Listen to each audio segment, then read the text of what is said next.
விருதுநகர் மாவட்டம் ஸ்ரீவில்லிபுத்தூர் அருகே வளர்ப்பு நாயால் இடையூறு ஏற்படுவதாக கூறி எதிர்வீட்டு பெண்ணிடம் வாக்குவாதம் செய்து குடும்பத்தினர் 7 பேர் சேர்ந்து தாக்கிய சிசிடிவி காட்சி வெளியாகியிருக்கிறது. முதலில் அந்த காட்சிகளை பார்க்கலாம்.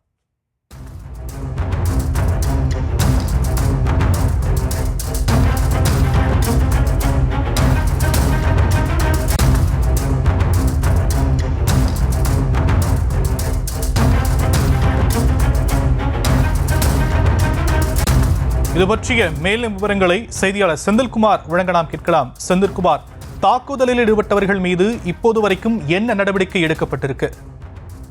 வணக்கம் சியாம். ஸ்ரீவில்லிபுத்தூர் அருகே வைத்திலிங்கபுரம் பகுதியைச் சேர்ந்த செல்வலட்சுமி என்பவர் அவரது வீட்டில் நாய்களை வளர்த்து வந்துள்ளார். இந்நிலையில் அடிக்கடி நாய்கள் குலைப்பதாக அவரது வீட்டின் எதிரே உள்ள கண்ணாத்தாள் என்பவர் வசித்து வந்ததாகவும் அவருக்கு வளர்ப்பு நாயின் சத்தம் இடையூறாக இருந்ததாகவும் கூறப்பட்டது. ஆனால் கண்ணாத்தாள் செல்வலட்சுமிக்கு இடையே அடிக்கடி தகராறு ஏற்பட்டு வந்துள்ளது.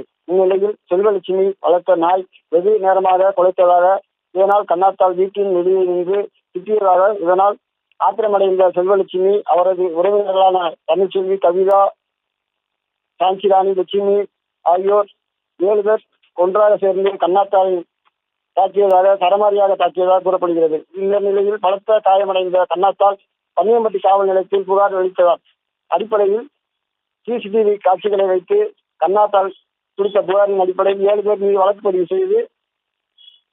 செய்து கண்ணாத்தாள் மீது விசாரணை நடைபெற்று வருகிறது.